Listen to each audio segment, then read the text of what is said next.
Hello students, मैं हूं Zubair Saifi and I welcome you to my YouTube channel Orator Institute of English. So जैसा आप जानते हैं, एलटी ग्रेड के लिए एमसीक्यूज वीडियोस की एक सीरीज चल रही है चैनल पर। हर मंडे और थर्सडे शाम को 5 बजे एक वीडियो आती है जिसमें हम एमसीक्यूज को डिस्कस करते हैं। तो पिछले 5 क्लासेस में हमने ड्रामा के एमसीक्यूज को डिस्कस किया था। आज एक क्लास 6th है जिसमें हम पोइट्री सेक्शन स्टार्ट कर रहे हैं और अब कुछ अगली वीडियोस में पोइट्री से रिलेटेड एमसीक्यूज को हम डिस्कस करेंगे। तो चलिए स्टार्ट करते हैं इस वीडियो को बिना टाइम को वेस्ट करे। चैनल को सब्सक्राइब करने, अगर आपने चैनल को सब्सक्राइब नहीं किया है अभी तक, इस वीडियो को शेयर ज़रूर करिएगा अपने सभी फ्रेंड्स के साथ। कमेंट कर कर बताइएगा कि ये वीडियो कैसी लगी। चलिए शुरू करते हैं।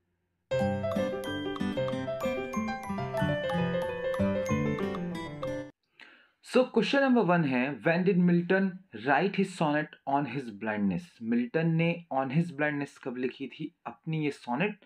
आंसर है इसका ए 1652 में। नेक्स्ट क्वेश्चन नंबर 2 है, child is. On his blindness जो ये पोएम है, इसमें एक वर्ड इस्तेमाल हुआ है चाइल्ड।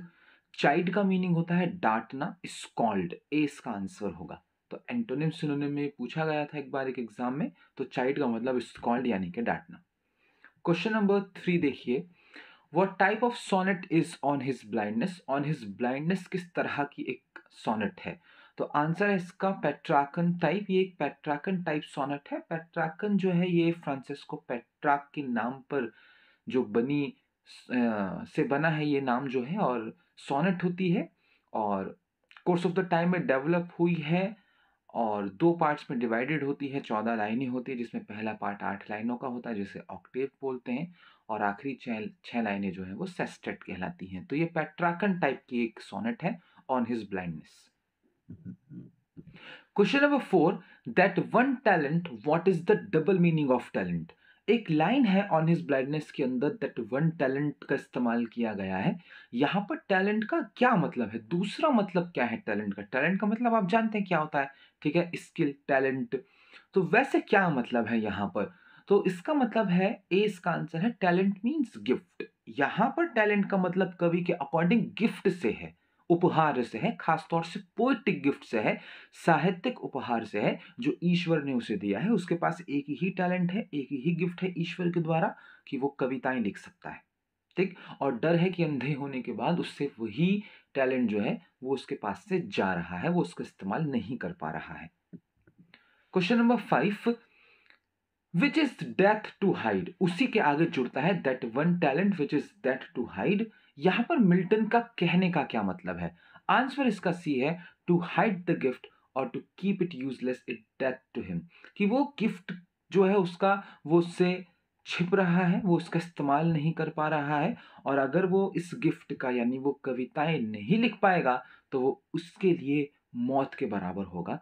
बिल्कुल सही बात है। एक कवि अगर कविताएं नहीं लिख पा रहा तो उसके लाइफ का कोई मीनिंग नहीं बचेगा, ठीक। तो ये इसका मीनिंग है। Question number 6, what does Milton soul wish. Milton की सोल जो है वो किस चीज की विश करती है, क्या चाहती है मिल्टन की आत्मा? आंसर है इसका C, to serve God by writing great poetry. वो ईश्वर की सेवा करना चाहती है सिर्फ महान और अच्छी कविताएं लिखकर, अच्छा काव्य लिखकर, ठीक। जो कि मुझे ऐसा लगता है कि मिल्टन कामयाब रहे हैं इस काम को करने में। Question number 7, doth God exact day labour. What is meant by day labour. एक लाइन है ये कि doth God exact day labour, क्या ईश्वर को वाकई हमारे काम की जरूरत है? ये इसका मीनिंग है फिगरेटिव। यहां पर लेबर का मतलब क्या है? तो जैसे मैंने अभी कहा, man's labour done in day light the full amount of his work. यहाँ पर मैंस लेबर का मतलब है कि दिन रात वो जो भी काम करता है। तो हम इंसान जो भी काम करते हैं, क्या ईश्वर को उन कामों की जरूरत है? ये सवाल उसके मन में आता है, ठीक, कवि के मन में आता है, और उसका जवाब जो है वो अभी पेशेंस देगा, सब्र इसका जवाब देगा अगली लाइनों में। आगे बढ़ते हैं। Question number 8, a man should be absolutely. Answer है इसका डी, मर्सीफुल। एक आदमी को पूरी तरह से मर्सीफुल होना चाहिए, दयावान होना चाहिए, according to the poem. God needs pure. ईश्वर को किस चीज की जरूरत है? प्योर हार्ट की जरूरत है ईश्वर को। ठीक है, सिर्फ अच्छा दिल चाहिए। Dash should not be looked down, किसको हमें भाई लुक डाउन नहीं करना चाहिए, कमतर नहीं आंकना चाहिए। आंसर है the blind should not be looked down. Next question number 11, Milton is known for his, Milton जाने जाते हैं अपने ग्रैंड स्टाइल के लिए। ये इंपॉर्टेंट क्वेश्चन है, मिल्टन अपने ग्रैंड स्टाइल के लिए जाने जाते हैं, और ये शैली है मिल्टन की लिखने की, ग्रैंड स्टाइल, आपको ये बात याद रखनी है। Question number 12, bear his mild yoke they serve dash best. Answer है बी, हिज बेस्ट। ठीक है, जो उसके दिए गए कार्यों को, ठीक है, बिना किसी सवाल के करते हैं, वो उसकी सच्ची सेवा करते हैं। Beer his mild yoke they serve his best, तो बी इसका आंसर है। Number 13, doth God exact day labour light denied. ठीक है, ये पोएम की लाइन है और फिल आपको करना है, तो doth God exact day labour light denied. देखिए, पोइट्री सेक्शन जो है एलटी ग्रेड में काफ़ी वास्ट है, सबसे बड़ा सेक्शन पोइट्री ही है, अराउंड 33-34 के आसपास पोएम्स है, और ऑब्वियसली आप सारी लाइंस याद नहीं रख सकते, लेकिन पैराडाइज लॉस्ट तो जब हम टीजीटी को पढ़ाते हैं तब भी यही बात कहते हैं कि पैराडाइज लॉस्ट तो आपको लाइन टू लाइन याद होना चाहिए। ठीक है, ये 14 लाइंस आपको रटी हुई होनी चाहिए। क्वेश्चन नंबर 14 पर चलते हैं। On his blindness deals with poets. On his blindness जो है वो कवि की किस चीज से डील करती है? सफरिंग से, उनके, ठीक है, मेंटल कंडीशन से, फिलॉसफी से। ठीक है, दो तो यहाँ पे कोई मीनिंग ही नहीं बैठ रहा है इसका, तो सी इसका आंसर होगा मेंटल कंडीशन। यहाँ पे जो कवि है वो मेंटली जो है वो एक उधेड़ बुन में है कि ईश्वर ने मेरे से मेरी आंखों की रोशनी ले ली, अब पता नहीं मैं उसकी सेवा कर पाऊंगा नहीं कर पाऊंगा, या उसे मेरी सेवा की जरूरत है भी या नहीं भी है इस वक्त, तो वो उसी मेंटल कंडीशन से जूझ रहा है, तो सी इसका आंसर है। 15, what does word post overland means. ठीक, तो एक वर्ड है यहाँ पर पोस्ट ओवरलैंड, इसका क्या मीनिंग है ये आपको बताना है। आंसर इसका है ट्रैवल से। ठीक, तो post over means, sorry, post over land का मतलब है ट्रैवल। तो एक लाइन है फरिश्तों के लिए, एंजल्स के लिए इस्तेमाल हुई है पोयम के अंदर, तो वहां है कि जो फरिश्ते हैं वो ट्रैवल करते हैं पूरे ब्रह्मांड में और हमेशा रेडी रहते हैं ईश्वर की दी गई किसी भी कमांड को पूरा करने के लिए। Number 16, which is an alliteration form. तो लाइन है यहाँ 3 लिखी हुई पोयम की, एलिट्रेशन आपको बताना है। तो पहली लाइन है my days in this dark world and wide, तो ऑब्वियसली यहीं पर एलिट्रेशन है, डेज डार्क वर्ल्ड वाइड। ठीक, तो रिपीटेशन यानी कि एलिट्रेशन। ठीक, तो ये फर्स्ट लाइन में नजर आता है, बाकी अगली 2 लाइंस में कोई एलिट्रेशन नहीं है, कहीं पर कोई साउंड जो है रिपीट नहीं हो रहा है। तो though my soul more bent but patience to prevent. Number 17 ही है जी। They also serve who only stand and wait, ये लाइन कहाँ से ली गई है, सॉरी, कौन सी पोइटिकल फॉर्म इस्तेमाल की गई है यहाँ पर? They also serve who only stand and wait, वो भी सेवा ही करते हैं ईश्वर की जो सिर्फ खड़े हुए हैं और अपनी बारी का इंतजार कर रहे हैं। आंसर है इसका पैराडॉक्स। ये एक विरोधाभासी स्टेटमेंट है भाई। फॉर एग्जाम्पल, मुझे मतलब किसी से मेरे को सेवा करानी है, तो 2 लोग हैं, एक तो मेरी सेवा में लगा हुआ है, मुझे खाना पका कर दे रहा है, मेरे भाई मेरी सेवा कर रहा है, ठीक है, मुझे खाना वाना खिला रहा है। एक है जो सिर्फ खड़ा हुआ है और इंतजार कर रहा है कि मैं उससे कुछ कहूंगा। तो हकीकत तो यही है कि जो काम कर रहा है मेरा, सेवा तो मेरी वही कर रहा है, वो सेवा नहीं कर रहा। लेकिन यहाँ जो कॉन्टेक्स्ट है वो दूसरा है कि ईश्वर के पास काम कराने को लाखों एंजल्स हैं, काम कर रहे हैं, कुछ एंजल्स सिर्फ खड़े हुए हैं।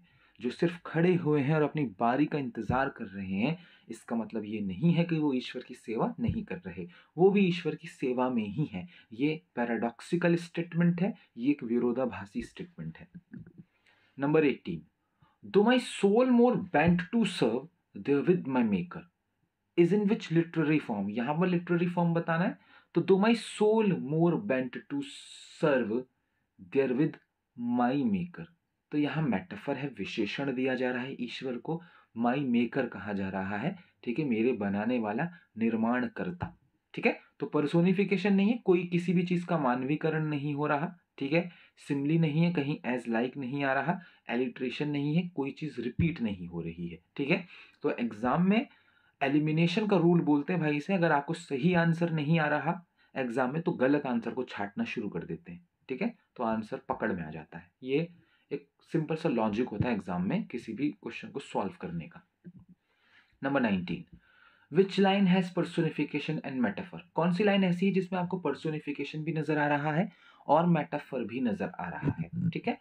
सो पहला है, but patience to prevent that murmur soon replies, इस लाइन में पेशेंस जो है वो मुझे रोकता है और मुझे मरमर करते हुए, फुसफुसाते हुए रिप्लाई करता है।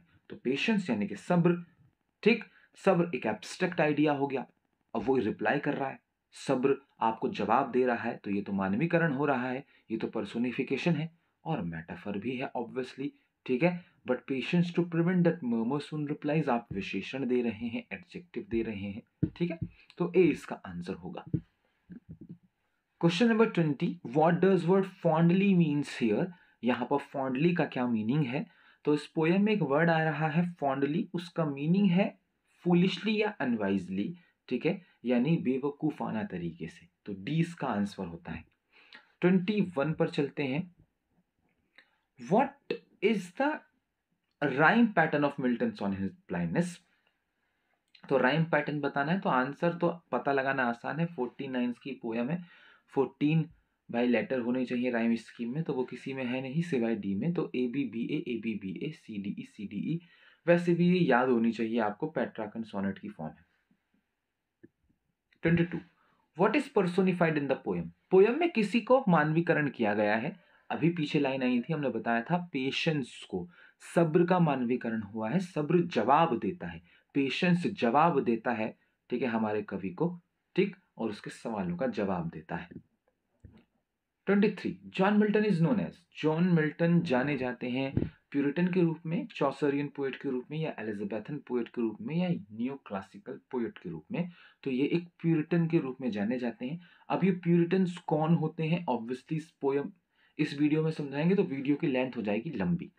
प्यूरिटन कौन होते हैं इसके बारे में एक वीडियो बना रखी है हमने चैनल के ऊपर, ठीक है, तो सिंपल सर्च करो, ठीक है, who are Puritans by Orator Institute, video आ जाएगी और उसे देखो, प्यूरिटन्स कौन होते हैं, बड़ी इंपॉर्टेंट वीडियो, पता होना चाहिए लिटरेचर के एक स्टूडेंट को, ये पता होना चाहिए कि प्यूरिटन्स कौन होते हैं, प्रोटेस्टेंट कौन होते हैं, कैथोलिक्स कौन होते हैं, ठीक है, प्रेस्बिटेरियंस कौन होते हैं, इन सभी को लेकर चैनल पर वीडियोज हैं, इन चारों ही टॉपिक के ऊपर आप वीडियोज देख सकते हैं चैनल के ऊपर। 24 पर चलते हैं, what is the theme of the sonnet, ये जो सोनेट है ऑन हिज ब्लाइंडनेस, इसकी थीम क्या है, ये एक पॉलिटिकल आइडियलिज्म को शो कर रहा है, डेमोक्रेटिक आइडियलिज्म को शो कर रहा है, ये कॉस्मिक रिलीजन आइडियलिज्म को शो कर रहा है, acceptance is the best service to God, ठीक है, जिसमें बिलीव किया जाता है कि जो एक्सेप्टेंस है वो बेस्ट सर्विस है ईश्वर के लिए। तो आंसर इसका सी ही है, ऑब्वियसली कोई पॉलिटिकल आइडियलिज्म नहीं, राजनीतिक आदर्शवाद नहीं है इस कविता के अंदर, कोई कोई लोकतांत्रिक आदर्शवाद की बात नहीं हो रही है, यहाँ पर एक बात हो रही है कॉस्मिक रिलीजन आइडियलिज्म की, एक धार्मिक आदर्शवाद की। तो हर धर्म का एक आदर्श ये होता है कि जो कुछ भी जिंदगी में हो रहा है, ठीक है, जो कुछ भी ईश्वर दे रहा है, कर रहा है, उसे एक्सेप्ट करो, अच्छा या बुरा, ठीक है, ऑब्वियसली थोड़ा सा फूलिश है लेकिन ये सभी रिलीजन का एक आइडियलिज्म है, ठीक है, तो चुपचाप सहन करते रहो जो भी आपको दिया जा रहा है ईश्वर के द्वारा, bullshit. 25, when did Milton die, Milton की डेथ कब हुई, तो आंसर इसका बी है, 1674 को डेथ हुई थी उनकी, 1674 में। Where was Milton buried, Milton को कहाँ दफनाया गया, तो ये क्वेश्चन एग्जाम में आ चुका है दरअसल एक दो बार। तो सेंट मतलब एक चर्च है, ठीक है, सेंट गाइल्स का चर्च बोलते हैं, the church of Saint Giles, Cripplegate नाम की जगह पर, ठीक है, ए इसका आंसर है। 27, when was ode to west wind written, ode to west wind कब लिखी गई, ये आपको बताना है, ठीक है, तो आंसर है इसका क्वेश्चन नंबर 27 का बी, 1890, ठीक है, तो ऑट टू वेस्ट विंड लिखी गई थी 1890 19 को 1819 में। 28 when was PB Shelley born, PB Shelley कब पैदा हुए थे? तो आंसर है इसका सी 1792। पीबी शैली का जन्म हुआ था 1792 में। 29 the first image that Shelley visualized in the Ode to the West Wind is of, ठीक है, तो कुछ इमेजेस को इमेजिन करते हैं, विजुलाइज करते हैं PB Shelley ode to the waste wind में। सबसे पहली इमेज कौन सी आती है इस पोयम के अंदर? तो वो आती है एन्चेंटर की। ठीक, तो आंसर है इसका ए एन एन्चेंटर। ठीक, सो क्वेश्चन नंबर 30 है what does Shelley ask the waste wind to do by the incantation of his verse. जब आप इस पोयम को पढ़ेंगे तो एक लाइन में शैली जो है वो वेस्ट विंड से ये कहते हैं कि वो उनके वर्सेस का जाप करे। इनकेंटेशन ऑफ हिज वर्स के बारे में बात करते हैं। किन शब्दों का इस्तेमाल करके वो ये बात कहते हैं, ये आपसे एग्जामिनर पूछना चाह रहा है। आंसर है इसका C, be a trumpet of his prophecy. Be a trumpet of prophecy, इस लाइन का इस्तेमाल करते हैं वो कि मेरी जो प्रोफेसी है, जो मैं यहाँ लिख रहा हूँ, उसका ट्रम्पेट बनो, उसका बिगुल बनो, यानी मेरे लिखे हुए वर्सेस का इनकेंटेशन करो। ठीक, आगे बढ़ते हैं, 31 पर चलते हैं। According to Shelley the waste wind is the breath of. Shelley के अनुसार जो वेस्ट विंड है वो किसकी ब्रीथ है? आंसर है इसका बी, ऑटम की।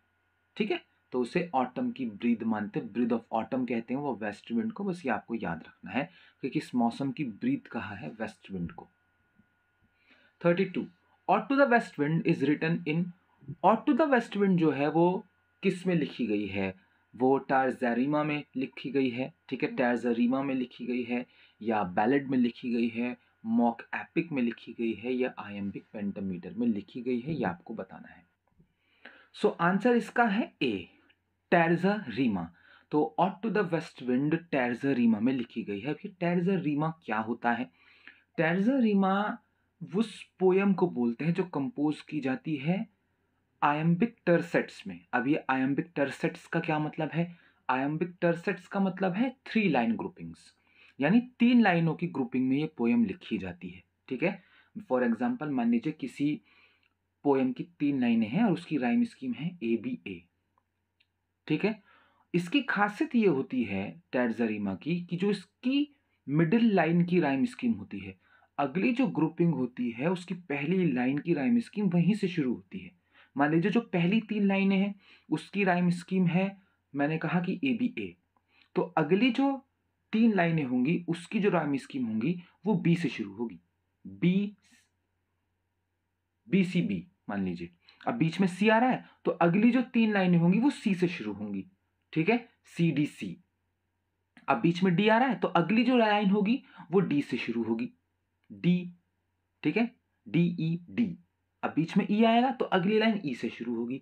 तो ये 3 लाइनों के ग्रुप होते हैं। बीच वाली लाइन की राइम स्कीम से अगली 3 लाइनें शुरू होती हैं। ठीक है, बस इसी को क्या बोलते हैं? टारज़रीमा बोलते हैं। तो odd to the waste wind इसी में लिखी गई है। ठीक है, आई होप कि आपको ये बात समझ में आ गई होगी। बाकी टारज़रीमा हमने अपनी वीडियोज़ में समझाया हुआ है, आप वीडियो देख सकते हैं लिटरेरी टर्म्स जिसमें टी वाले समझाए हैं हमने। 33 What does the west wind do to the yellow and red autumn leaves? जो वेस्ट विंड है वो पीली और लाल ऑटम पत्तियों का क्या करती हैं? आंसर है इसका A, makes them fly. West wind इन पीली और लाल पत्तियों को हवा में उड़ाती हैं। ठीक है, आगे बढ़ते हैं। Question number 34 the waste wind is a preserver because it, waste wind को पीबी शैली प्रिजर्वर कहते हैं, यानी कि संरक्षित रखने वाला। अब ये वेस्ट विंड किसकी प्रिजर्वर है? ठीक है, और वो इसे क्यों कहते हैं? आंसर है इसका because it deposit seeds in the soil, क्योंकि ये जो हवा है ये अपने साथ बीजों को उड़ाकर लेकर जाती है और जमीन पर अलग अलग जगहों पर उन बीजों को फैला देती है, जिससे नए फूल पौधे पत्तियां उगते हैं। इसी वजह से वो वेस्ट विंड को प्रिजर्वर बोलते हैं। तो 20 का आंसर है deposit seeds in the soil. ठीक है, 35. The poet says that as a young man he too was like the west wind because he also was. Poet कवि जो है वो ये कहता है कि जब वो जवान था तो वो बिल्कुल वेस्ट विंड के जैसा था, क्योंकि वो भी, आंसर है इसका ए, वाइल्ड था, स्विफ्ट था और प्राउड था। तो वो वेस्ट विंड को 3 एडजेक्टिव्स देता है कि वेस्ट विंड वाइल्ड है, जंगली है, स्विफ्ट यानी कि तेजी है उसके अंदर, और वो प्राउड है। और वो ही तीनों चीजें उसे लगता है कि जब वो जवान था तो उसके अंदर भी थी। ठीक है। 36. The locks of the approaching storm. The figure of speech used here is, एक लाइन है इस पोएम की, the locks of the approaching storm. कौन सी फिगर ऑफ स्पीच यहां पर इस्तेमाल की जा रही है? तो आंसर है इसका मेटाफर, अप्रोचिंग स्टोम, आता हुआ तूफान। तो यहां तूफान की विशेषता अप्रोचिंग है तो मेटाफर है, बाकी सिमिली नहीं है, पर्सोनिफिकेशन है, रिफ्रेन कहीं नहीं है। मैंने आपको पहले भी समझाया है कि जब खास तौर से फिगर ऑफ स्पीच के क्वेश्चन जो होते हैं हमेशा एलिमिनेशन से किया करो, देखा करो कौन सा नहीं है। ठीक है, आंसर मिल जाता है। आगे बढ़ते हैं, 37 पर चलते हैं। Why is the waste wind a trumpet of prophecy? अभी आया ये क्वेश्चन, वेस्ट विंड जो है वो ट्रम्पेट ऑफ प्रोफेसी क्यों है? आंसर है इसका C, it brings the promise of spring. ये ट्रम्पेट ऑफ प्रोफेसी इसलिए है, ये भविष्यवाणी आकाशवाणी इसलिए कर रही है, ये उसका बिगुल इसलिए है क्योंकि जब वेस्ट विंड चलती है, साइंटिफिकली बता रहा हूं मैं, ज्योग्राफिकली बता रहा हूं, तो वो इस बात का प्रॉमिस होता है, वादा होता है नेचर की तरफ से कि स्प्रिंग आ रहा है। ठीक है। 38 पर चलते हैं। What are the thorns of life? जीवन के कांटे क्या हैं? अ ए इसका आंसर है द डिफिकल्टीज। जो डिफिकल्टीज हैं, जो परेशानियां हैं हमारे जीवन की, उनको कवि ने जीवन के थॉर्न्स यानी जीवन के कांटे कहा है। 39. O wind, if winter comes, can spring be far behind? The mood of the poet is. इस लाइन में कवि का मूड कैसा है? तो आंसर है इसका ऑप्टिमिज्म। जी हाँ, यहाँ पर कवि बहुत ही ऑप्टिमिस्टिक है, बहुत ही आशावादी है। लाइन का मतलब समझेंगे, ओ विंड, ओ हवा, इफ विंटर कम्स, यदि सर्दी आती है, can spring be far behind, तो जो स्प्रिंग है वो इसका मतलब ज्यादा दूर नहीं है। तो अगर सर्दियां आ रही हैं, घबराओ मत, सर्दी आ रही है तो इसका मतलब यह है कि सर्दी खत्म होगी, तो यानी स्प्रिंग भी आएगी, बसंत भी आएगा सर्दी के बाद। तो यहाँ पर कवि जो है वो बहुत ही ऑप्टिमिस्टिक है, बहुत ही ज्यादा आशावाद से भरा हुआ है। Number 40. Whose unseen presence is being talked about in the poem? इस कविता में किसी की अनसीन प्रेजेंस, ऐसी उपस्थिति जो आपको नजर नहीं आ रही, ऐसी उपस्थिति के बारे में बात की जा रही है। किसकी उपस्थिति के बारे में बात हो रही है? आंसर है इसका सी, वेस्ट विंड की। ठीक है, वेस्ट विंड आपको दिखती नहीं है, लेकिन वो अपनी उपस्थिति का जो एहसास है वो आपको कराती है, जैसे कि कवि को हो रहा है। ठीक है, हवाओं के साथ ऐसा ही है, दिखती नहीं है ऑब्वियसली, लेकिन महसूस होती हैं। 41. The seeds are called winged in the poem because they, यहां इस पोयम के अंदर बीजों को विंग्ड कहा गया है। ठीक है, विंग्ड यानी जिनके पर हैं। क्यों कहा गया है ऐसा? आंसर है D, because they are carried up in the air, क्योंकि इन बीजों को हवा में लेकर जाया जाता है। ठीक है, हवा इन्हें अपने साथ लेकर चलती है for dispersal by the west wind, और ये डिस्पर्स्ड किए जाते हैं, छिटके जाते हैं, बिखेरे जाते हैं वेस्ट विंड के द्वारा। इसीलिए इन बीजों को कहा गया कि इनके पर हैं बीजों के, ये उड़ते हैं हवाओं में और जमीन के अलग अलग हिस्सों में जाकर बिखर जाते हैं, और जब ये बिखरते हैं तो फिर स्प्रिंग और बसंत के मौसम में इनसे नई कलियां खिलती हैं। ठीक है, तो डी इसका आंसर होगा। 42. Yellow and black and pale and hectic red, pestilence stricken multitudes refer to the, ये लाइन किसके बारे में है, किसके संदर्भ में है? ये बीजों के संदर्भ में है। पीले, काले, हल्के पीले, hectic red, pestilence stricken multitudes, बहुत सारे, पेस्टिलेंस स्ट्रिकन। ठीक है, पेस्टिलेंस आप जानते हैं, ठीक है, किन्हें बोलते हैं? पेस्ट कीड़ों से बना है, पेस्टिलेंस उससे बनता है वर्ड। तो पेस्टिलेंस से भरे हुए बहुत सारे पीले, काले, हल्के पीले और हेक्टिक रेड रंग के बीज जो वेस्ट विंड अपने साथ उड़ाकर लेकर जा रही है। तो ये सीड्स के लिए लाइन का इस्तेमाल करते हैं कवि। 43. Whom does Shelley address as the wild spirit? कवि जो है पीबी शैली जो है इस पोयम के अंदर किसी को वाइल्ड स्पिरिट बोलते हैं। आंसर इसका B, the waste wind. West wind को कहते हैं क्योंकि वेस्ट विंड बहुत तेज चलती हैं, इसीलिए कवि उनको वाइल्ड स्पिरिट नाम देता है। 44. In the poem Out to the West Wind, what does the word dirge mean?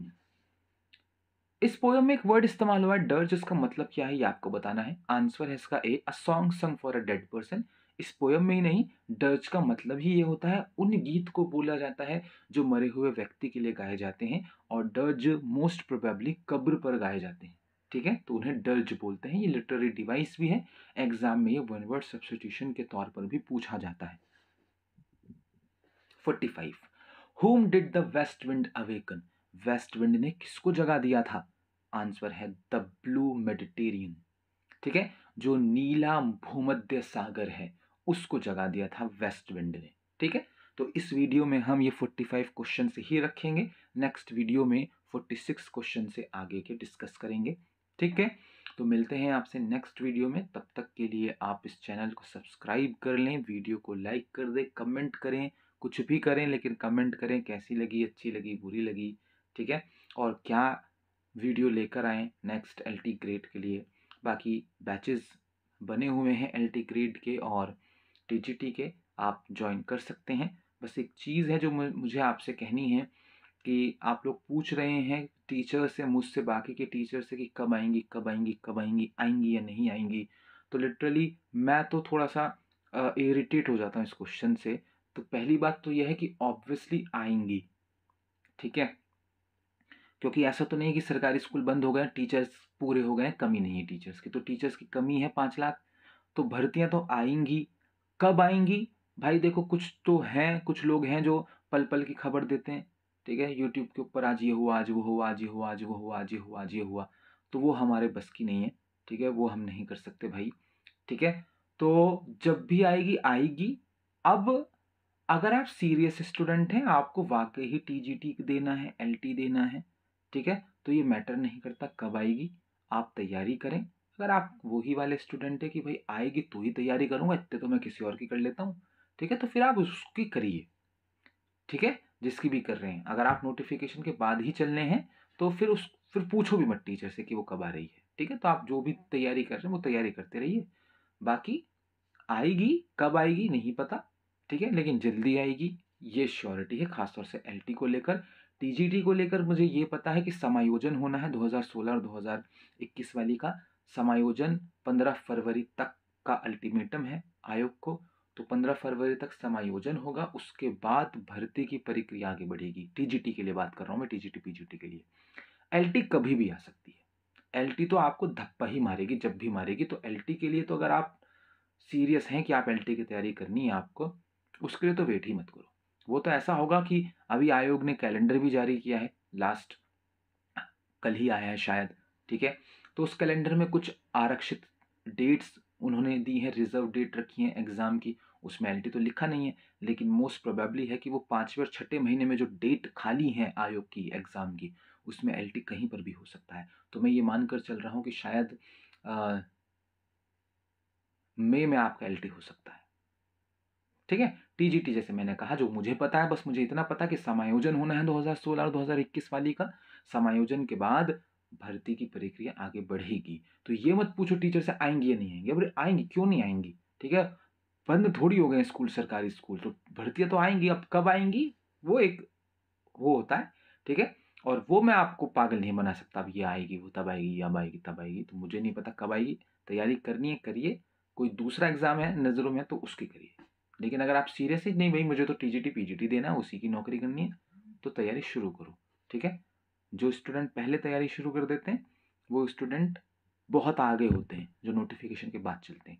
Selection निकलता भी उन्हीं का है, मैं सही बताऊँ आपको। ठीक है, जो पहले से लग जाते हैं। तो तैयारी शुरू कर दो, आप अपना पढ़ना शुरू करो, किताबें लाओ, पढ़िए। ठीक है, सेल्फ स्टडी करो 2 घंटे 3 घंटे 4 घंटे, लेकिन तैयारी शुरू कर दो आप अपनी। ठीक है, चलिए।